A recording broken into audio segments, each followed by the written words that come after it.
What's up, everybody? Greg Ehrenberg here from Stokastic.com, and it is time to break down UFC 291, an event that I've been looking forward to for a really long time. So excited to break down some of the fights here for you. As you come in, like the video, subscribe to the YouTube channel. It really does help keep all of our content free on the YouTube channel, and it's only going to take you, 0.6 seconds or something like that to click that like button. So click the thumbs up. It really does help us out a whole bunch. And also, we're sponsored by DraftKings Rainmakers.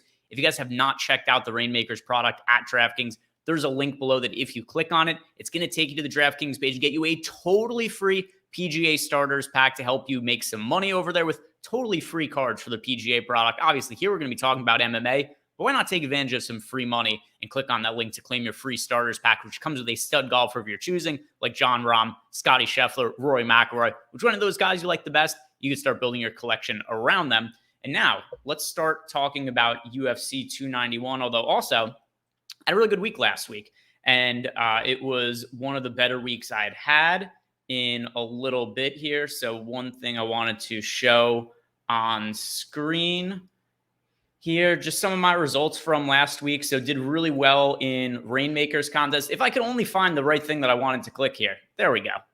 As if I've never done this before. Do a million of these videos per day and just couldn't figure out what I wanted to click in StreamYard because I'm a total idiot here. But anyway, yeah, did really well in Rainmakers last week. I had a couple of lineups fish in the top 5 of the rare contest, had a handful of lineups in the top 100. So overall, super profitable, made a couple $1,000s for the card, and hopefully could build on the momentum for this week. Because like I said, I've been looking forward to this card for a really long time. Justin Gaethje, Dustin Poirier, the rematch between the two of them. You guys know what happened in the first one. Dustin Poirier, 4th round finish over Justin Gaethje.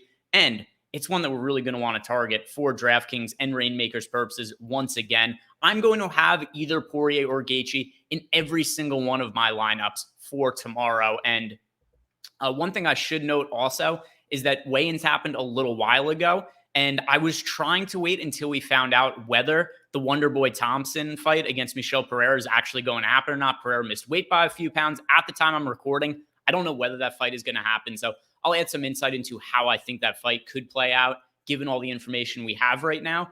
But at least as of right now, if I had to guess, I think it's probably a little more likely to not happen than to happen, but it's going to be really impactful for the DFS slate, obviously. That aside, everybody else made weight, which is good because we don't have a ton of fights on this card. Or sorry, Vinicius Salvador missed weight, but the fight is still going to happen. I should say that there's no other fight in danger of being canceled at the time I'm recording.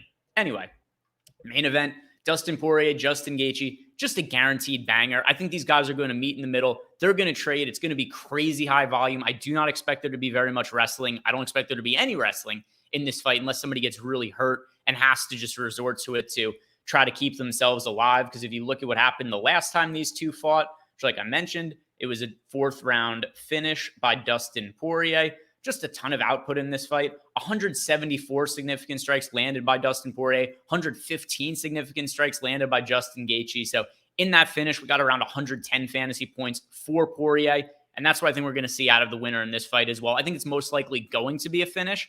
But even if it isn't, I think the winner is going to score extremely well. As for who I'm picking to win, it's really hard to be uber confident in the winner of this fight, especially how the first one played out. It was so razor close. Poirier did age out the volume in each round that we saw, but still, Justin Gaethje was doing massive damage with the leg kicks, which I expect him to be able to do again. If I remember correctly, I think Poirier actually suffered a torn quad from taking leg kicks from Gaethje, and he's just so tough that he just gritted through it, kept the damage, kept marching forward until he was able to get Gaethje out of there. Considering how the fight went in the first one, I have to think this matchup plays a little bit more in favor of Poirier than it does in Gaethje. Both of them have made some improvements over that time. Gaethje definitely more defensively responsible. Dustin Poirier also is somebody we've seen improve his boxing a good amount, and he already had a big advantage with the hands in the first fight. But one thing that I do think we should say about both of them, I don't think they're quite as durable as they were the first time we fought each other. We've seen Gaethje take just a metric shit ton of damage since that last fight. Poirier also, we've seen him in some absolute wars. So I think that both of them live for a finish. I'm going to lean towards the Poirier side, like I said before, because I think that after we saw how the matchup played out in the first time, I think this one could be similar. I'm going to play both sides in GPPs, but probably like a 60-40 lean towards Dustin Poirier. In every single lineup I play in Rainmakers will have either Poirier or Gaethje in it. Every single lineup I play in Classic Contests will have either Poirier or Gaethje. This is an absolute must fight, the must target fight for this event, especially considering where it's priced in the mid-range. Got it not being a massively big slate, the winner's going to score well, also reasonably priced on both sides of this. So Poirier and Gaethje, going to play a whole bunch of them in tournaments for sure. Going through some of the other fights here, and, smaller card, I'm going to go through the majority of the fights and give some analysis here. Jan Blachowicz against Alex Pereira. And, I know that we haven't seen a whole lot of wrestling from Jan over the course of his UFC career. In fact, we have not seen him land a takedown since his fight against Israel Adesanya, which was in March 6th of 2021. So it's been 2 years plus since we've seen Jan last land a takedown. But consider the matchups that he's been in since then. Does he want to go to the ground with Glover Teixeira? No, probably not. The fight against Alexander Rakic, what happened? Rakic ends up blowing out his knee. We didn't get to see that go deeper into the fight. And the fight against Ankalaev, who the hell is taking down Magomed Ankalaev? So with all of that being in mind, I don't think we've seen matchups where it was really the best scenario for Jan to implement a wrestling-based game plan. And the last time we saw him in a matchup similar to Pereira was against Izzy, where he landed 3 takedowns. That was ultimately what won him the fight. And we've seen Izzy fight against Pereira, and we saw how evenly matched they are. With that in mind, why would Jan not have a similar game plan against Alex Pereira that he had against Izzy? So I think we do see him go to his wrestling a little bit here, and I think his grappling advantage is going to be massive in this matchup.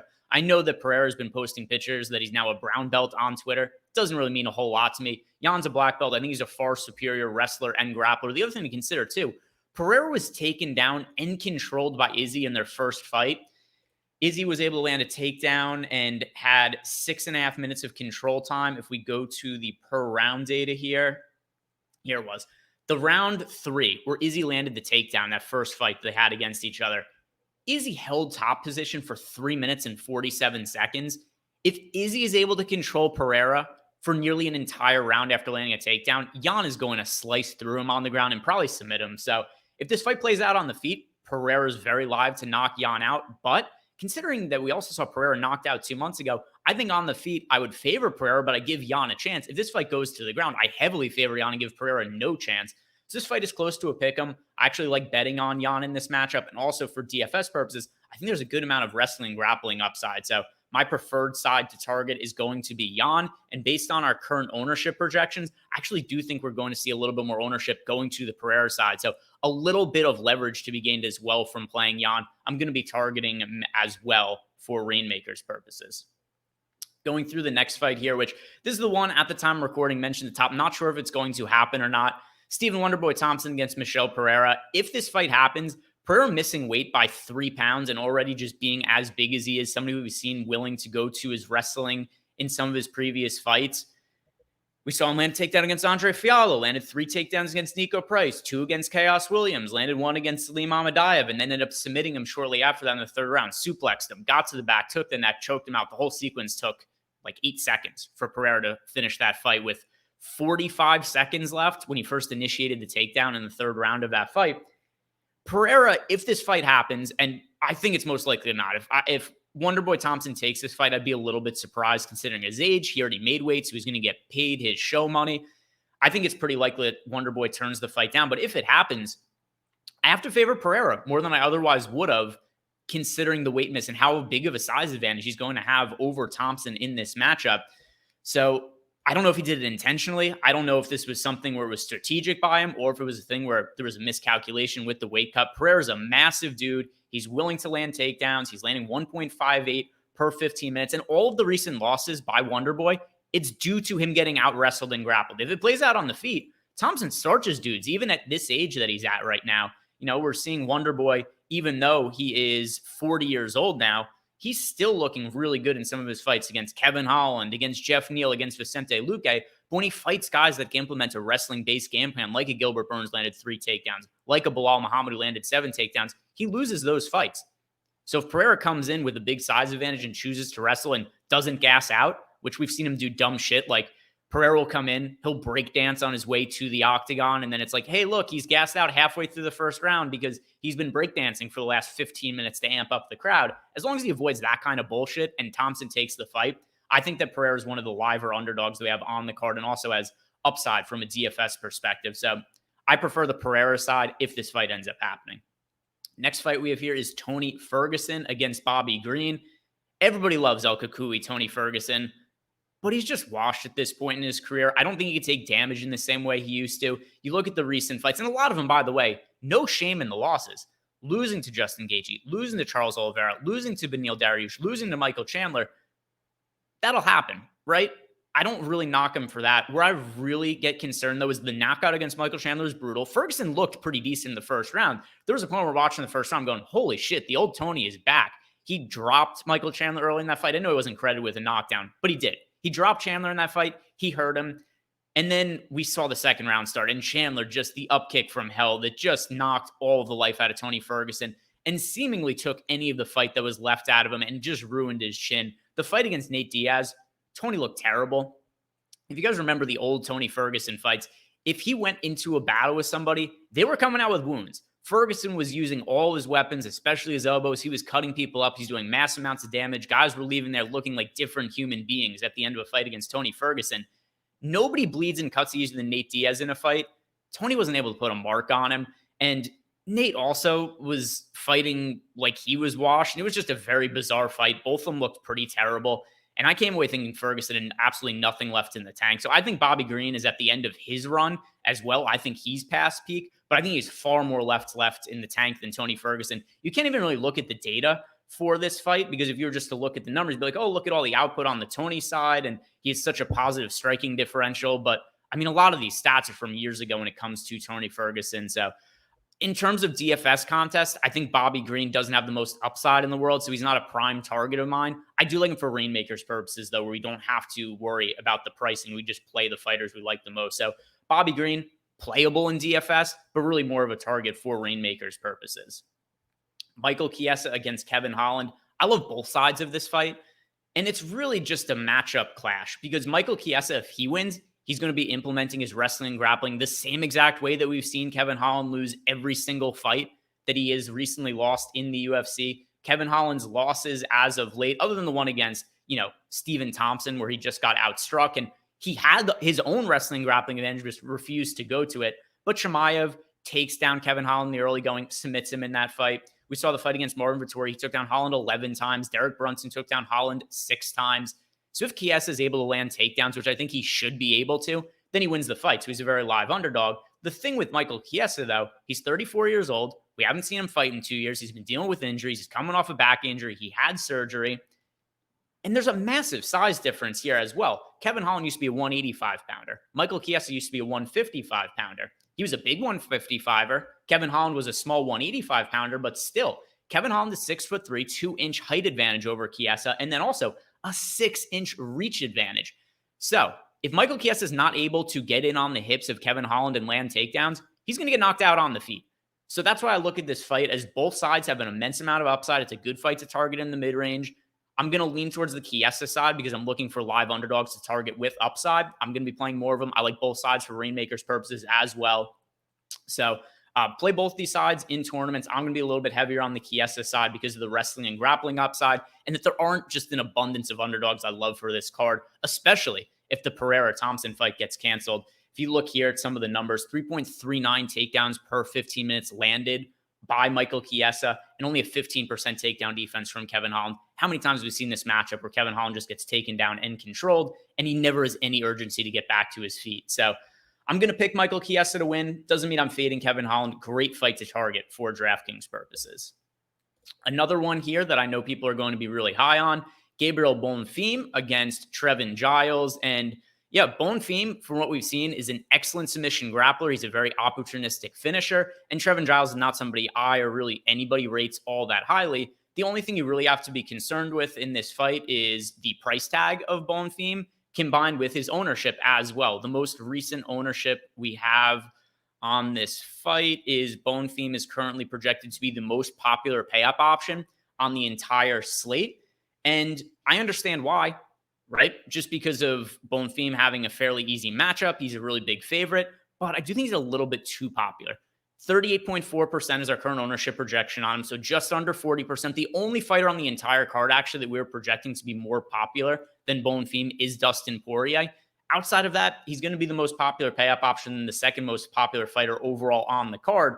So I like Bonfim. I think he's a good pay-up option, but you need a lot to go well for him to land in the optimal lineup. You need him to outscore Miranda Maverick. You need him to outscore Bobby Green. You need him to outscore Jake Matthews. You need him to outscore Roman Kopylov.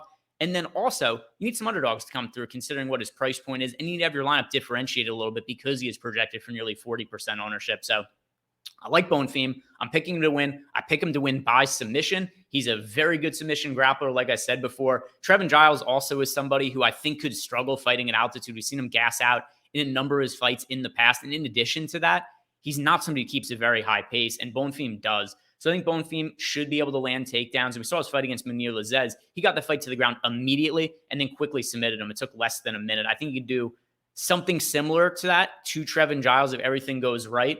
But I don't think Bonfim is the best striker in the world. So if he does not get a quick takedown and then also get that finish, we could be looking at something like Bonfim lands, 10 to 15 significant strikes, gets a first round finish with one takedown, and then you're left with a good score of like around 100, 105 fantasy points, but it might not quite be enough relative to his price tag.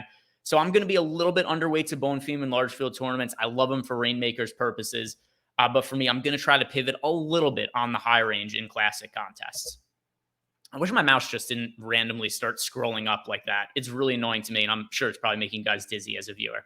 Anyway, that aside, I don't typically put too much stock into interviews and weigh-ins over the course of the week, but Derek Lewis, to me, I think there's a couple narratives here that we need to talk about, and it's why I think that he's an underdog we should be targeting, and also, we're getting a good amount of leverage here. Derek Lewis is currently only projected for 12% ownership, whereas Marcos Rogerio de Lima is projected for 36% ownership. I think after weigh-ins today, and once we get an ownership update, some of those numbers could change a little bit.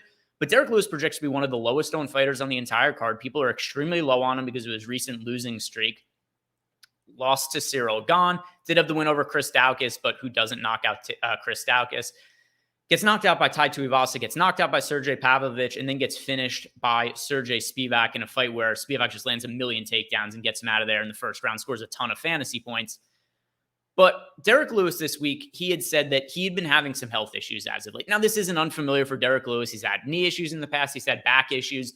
But he said his weight cut was so bad prior to the Spivak fight that he passed out leading up to it and then just didn't feel like himself in the octagon. And it's all well and good to hear him say that.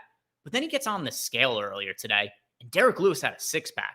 When have you guys ever seen Derek Lewis with a six-pack? You didn't, because it hasn't existed in the past. I really like the shape that he's coming in this fight. He's a massive, massive underdog. The current time that I'm recording this, Derek Lewis, a bet that I placed early today, is plus 260 to win by KO over on FanDuel. I really like that bet, and it's not because I'm hyper confident Lewis wins. I just think this is close to a 50-50 against Marcos Rogerio de Lima. It's a heavyweight fight with a lot of variance. Everybody's on the de Lima side. He's a massive favorite. He's gotten pumped up as the week has gone on. And my thought process heading into the week was that Derek Lewis was probably a little bit washed up, but after seeing some of his interviews and looking how good his shape was on the scale, Derek Lewis has kind of talked myself into him having a little bit left in the tank here. So, like I said, not totally confident that he goes out and wins, but his recent level of competition is so much stiffer than Marcos Rogerio de Lima. This is a big step down in competition for Derek Lewis. It's a big step up in competition for Marcos Rogerio de Lima, who his recent fights have been against Waldo Cortez Acosta, against Andrei Arlovsky, against Blagoy Ivanov, against Ben Rothwell, against Maurice Green. So sure, we saw Marcos Rogerio de Lima win those fights, but guess what? Derek Lewis would have won those fights as well. So I'm going to pick Derek Lewis to win this fight. I'm going to take him to win by KO. I love him as a contrarian play. I love the leverage. Like I said, we only have him projected for 11.7% ownership right now. So large field tournaments give me Derek Lewis, and he's also available for very cheap in Rainmakers purposes. His core cards go for about $1 right now. His rare cards are going for $3. So we're looking for an upside way to fill out a lineup for cheap. I like Derek Lewis. The Rogerio de Lima side also makes sense for all formats, but I'm going to be underweight to the field on him. I'm going to be overweight to the field on Derek Lewis. If de Lima wins, it's also probably by first or second round finish. And yeah, maybe I'm wrong and Derek Lewis is just totally washed. Rogerio de Lima maybe just chops him up with leg kicks and then finishes him. We haven't seen Derek Lewis the best at taking damage as of late, but all that aside, I'm picking Derek Lewis to win by KO. I love him. He's my favorite contrarian play of the entire slate. And I think that's the way to play some of these high leverage heavyweight fights. And think of it like the Chepe Mariscal fight against Trevor Peek that we had a few weeks ago, where I was on the Mariscal side, but it wasn't because I was confident he won. It was just because it was a fight that I thought was close to a 50-50 fight where he was projected for only a fraction of the ownership of Peak. And I do view this fight as being really similar to that one. Another fight here, Roman Kopylov against Claudio Ribeiro. Ribeiro's very dangerous in the first round, and that is about all he has going for him because I don't think he's very good at all as a fighter. He gets hurt a lot. He's super low output. So he's kind of early finish or bust. And I think Roman Kopylov has continuously looked better and better in his recent fights. So the fight against Albert Duraev, he ends up losing. Duraev's a very, very stiff opponent, though. And still, Kopylov had his moments in that fight. He was able to drop Duraev, nearly finished him at one point. Then we see Kopylov come back, look really solid against Alessio Di Chirico. But Di Chirico is in the highest level of competition. Still, Kopylov comes on, finished him in the third round, started to look better and better as the fight went along. And then last time, where I was really impressed with Kopylov, his fight against Punahele Soriano, because Soriano is super dangerous. Kopylov was able to avoid the big punches of him and just put a clinic on him in terms of output. 82 significant strikes landed to 39. We also saw him land a takedown in that fight, which, not that he held a lot of top control, but it's something that I think we could end up see him go to in the fight against Claudio Ribeiro, who I don't think has the best takedown defense. And Ribeiro just not a fighter I rate all that well. And Kopylov, with all the strides that he's making as of late, and the fact that his hair looks a little bit similar to mine when I grow my hair out, not that weighs into the analysis, just saying that maybe I have a bias here where I have some similarities with Roman Kopylov. I think we do similar fighting in the octagon. You know, my fight against Jimmy Butler, where I'm 1-0 against Jimmy Butler in a cage fight. Kopylov, I like him over Claudio Ribeiro, and I think he's a decent contrarian play too. We've got him projected for mid 20% ownership right now. So I think he's a really good pivot off of Gabriel Bonfim at the high end, because I don't really think that people are going to play Kopylov anywhere near as close as Bonfim, who we have projected for nearly twice as much ownership. So Kopylov, like him in tournaments, also like him a whole bunch for Rainmakers purposes. I don't have very much interest in Claudio Ribeiro. The next fight we have is Jake Matthews against Darius Flowers, and I have a couple of concerns with the Darius Flowers side. Number one, he's taking this fight on about 10 days' notice. Number two, he's somebody who typically doesn't have great cardio and gasses out early in a lot of his fights. And then three, another fighter I think we should be concerned about fighting at elevation in Salt Lake City, considering those things that I just mentioned. He's a fighter who typically gasses out. He's taking the fight on short notice. He's now in a spot where we're seeing fighters more prone to gassing out because of the altitude. If he doesn't get Jake Matthews out of here in the first couple minutes, which he might do, Darius Flowers has incredible power. And when he does win, it tends to be by early finish. I think Jake Matthews just smashes him here. And Matthews just has to survive those first couple minutes. Flowers is worth some shots in large field tournaments because he has the early finish potential, and we only have him projected for 14% ownership right now. So a live tournament dart play for sure. Rainmakers purposes, I lean heavily towards the Jake Matthews side. I think he wins this fight probably 4 times out of 5 and probably scores well. I think once we see Flowers gas out, I think Matthews should be able to take him down and probably submit him on the mat as well. So it's either Flowers in the first couple of minutes or it's Jake Matthews however he wants to finish the fight. So picking Jake Matthews to win. He's also somebody who I view as a pretty good pivot off of Bonfim. I'm not going to totally write off Darius Flowers. He's not a prime target for me, but I'll take some shots in large field tournaments, especially when you consider this is a slate where we don't have all that many fights to look at. And anywhere that I could find an underdog that I think has a chance to score a decent amount of fantasy points, I'll take shots on him. CJ Vergara against Vinicius Salvador. I thought Salvador has looked terrible so far in the UFC. I don't think Victor Altamirano is a very good fighter, and we saw him take Salvador down 3 times, also outstruck him. The other thing also that was really concerning about Salvador, there was no output on his side. Fight goes to decision. He only lands 47 significant strikes. He kind of stood at range and did nothing for a lot of the fight as well. He had the fight against Shannon Ross where he won on the Contender Series, but what have we seen since then from Shannon Ross? We've seen that everybody who touches Shannon Ross hurts him and finishes him. Kletzen Rodriguez finished him in 59 seconds. Jesus Aguilar finished him in 17 seconds. So you look at that and, you don't want to knock somebody for winning because he won the fight, but like how much are we supposed to take away from the fact that he finished Shannon Ross in the second round? Everybody else has finished Shannon Ross like the first shot they've landed on him. So I don't really give him any credit for that fight. And then he just looked so terrible in his UFC debut. And I think Vergara is a better fighter than Victor Altamirano. If Vergara was fighting Altamirano, I'd pretty comfortably pick Vergara to end up winning that fight. And then you also see that Salvador doesn't have the best cardio. He gasses late in fights. Another one, like I said, this is taking place at altitude. Salvador missed weight by a couple pounds. He looked terribly drained on the scale as well. All these things I think are going to wane on the cardio. Vergara is so difficult to put away. We saw it in his last fight. So to me, it's like Salvador's finish or bust. But how do you put away CJ Vergara? Daniel Lacerda in the last fight, pull up the stats here. Vergara in the first round gets knocked down twice. Lacerda lands 44 significant strikes. Vergara survives. And then Lacerda gassed himself out trying to finish Vergara. So then Vergara just puts it on Lacerda in the second round of that fight. 63 significant strikes, 74 total strikes, puts him away in the second round. So to me, with everything we've seen recently out of Anisha Salvador in his fights, pulling the stats up here, he has to get an early finish to win. And I just think it's very difficult to finish Vergara early in fights. So I'm picking Vergara to win. I think he probably wins by a second or third round finish. So somebody else who I think is a pretty live target here. I don't really like Salvador all that much for tournament purposes, especially when you consider that it looks like he's picking up some ownership. We've got Salvador projected for high 20% ownership right now, same as Vergara. But I strongly favor the Vergara side of this fight. So that's my preferred side. And Salvador, someone I'm going to have very minimal exposure to, if any, by the time the dust settles with all my lineups. Matthew Semelsberger against Uros Medic. Medic, another fighter who I think has some early finishing potential, but I'm really impressed with Semelsberger when he is striking.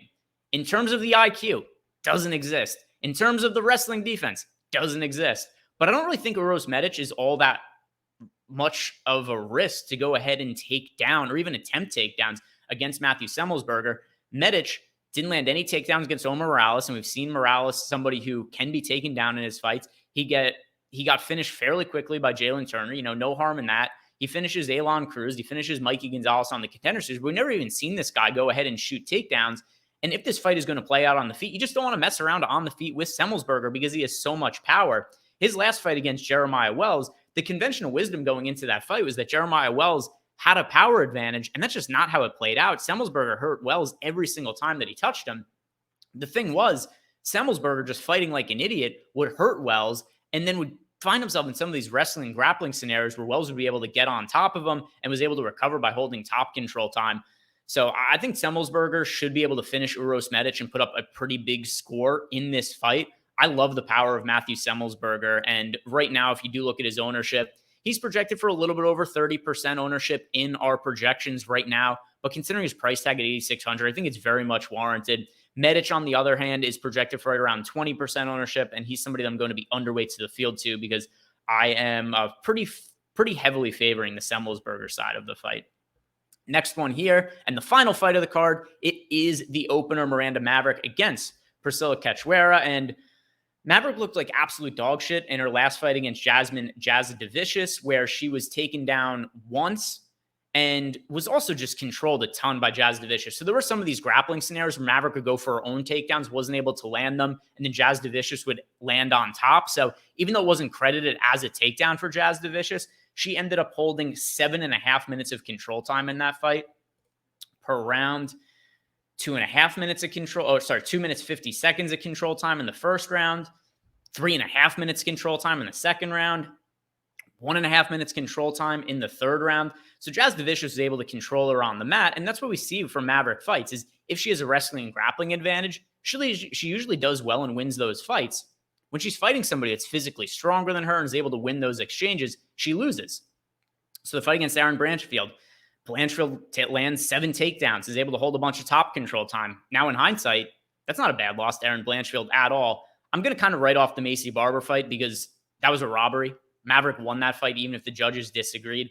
The other fights, she lands 3 takedowns against Jillian Robertson, held a bunch of top control time, and Robertson's a pretty good submission grappler and wrestler in her own right. So Jillian Robertson, by the way, when she fought Priscilla Cachoeira, she was able to out-wrestle and out-grapple Cachoeira, and ultimately, she ended up submitting Cachoeira in the first round. So, if Miranda Maverick was able to out-wrestle and out-grapple Jillian Robertson to a victory, and Jillian Robertson was able to out-wrestle and out-grapple Cachoeira to a first-round finish, it really stands to reason to me that Miranda Maverick, as long as she's able to avoid Cachoeira's power on the feet, she's probably going to be able to out-wrestle, out-grapple Cachoeira, put up a pretty decent fantasy score. So Cachoeira has, a puncher's chance to win the fight, but I'm picking Maverick to win and another fighter who I think makes for a pretty good pivot off of Gabriel Bonfim. So there are some price tag concerns with Maverick being $9,400, but coming off her fight against Jazza Devicious where she looks so terrible, I don't think the public is going to want to play Miranda Maverick. And I think that's something that's going to have her coming in underweight to the field on Gabriel Bonfim, and just a bunch of options that we could use to pivot off of a chalky Bonfim. But fighters like Miranda Maverick, fighters like Roman Kopylov, those are two of my favorite pivots to get away from Bonfim if I want to differentiate some of my lineups.